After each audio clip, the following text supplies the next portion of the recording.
statistician, Ryan Knowles.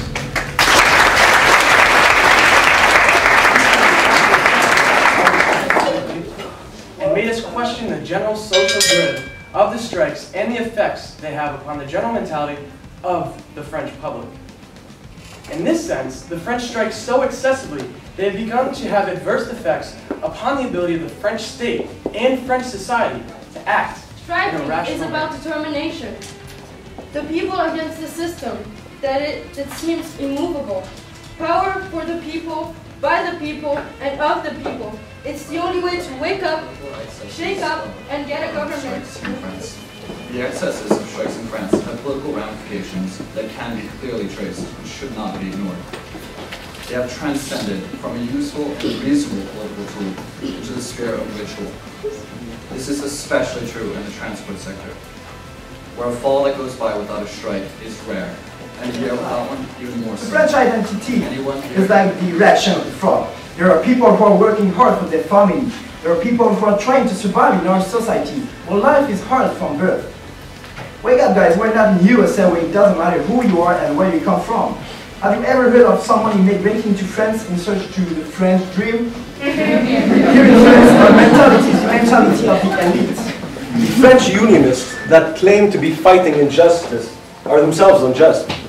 In 2005, hundreds of thousands of Lebanese took to the streets in front of their government and protested against them, and brought them down eventually.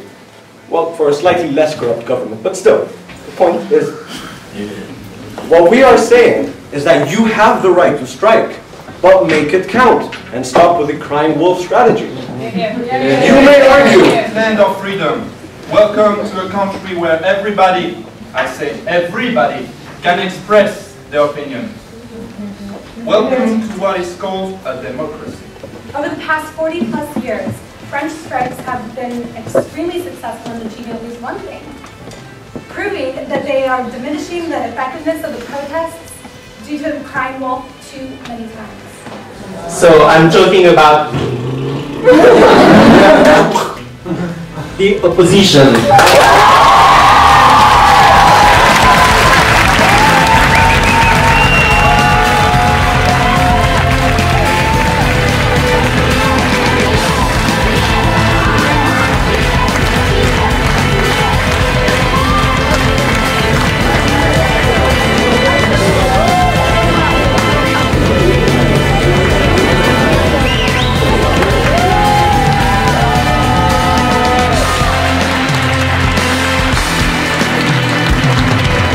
First of all, I want to thank the MBA Institute.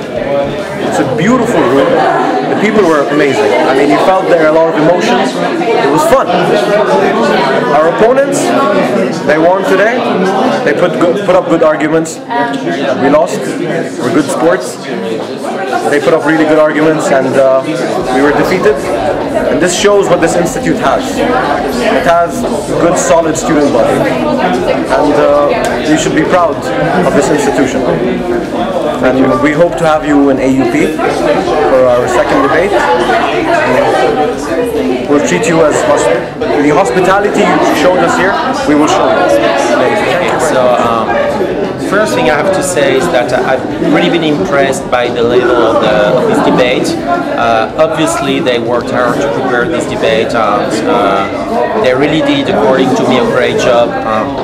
It's amazing to see people who are just in their 20s able to speak like politicians or to speak like big CEO, and I was really impressed. So this is the first thing I have to say. First of all, I guess you might be wondering how I felt about the first question before I even heard either side debate it, and I do believe that the French strike excessively, so that's my own personal point of view. But the interesting thing was that during the course of the debate, it was interesting because my husband is French and he has debated the opposite against me, that the French do not strike excessively, and I actually was never convinced by him. But I must say I was more convinced by the MBA-I team. And that is because I felt that they had a very excellent strategy.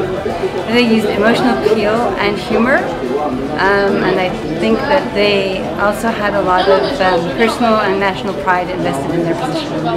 And I think that those are things that can carry the day, even when the other side might have actually better technical arguments.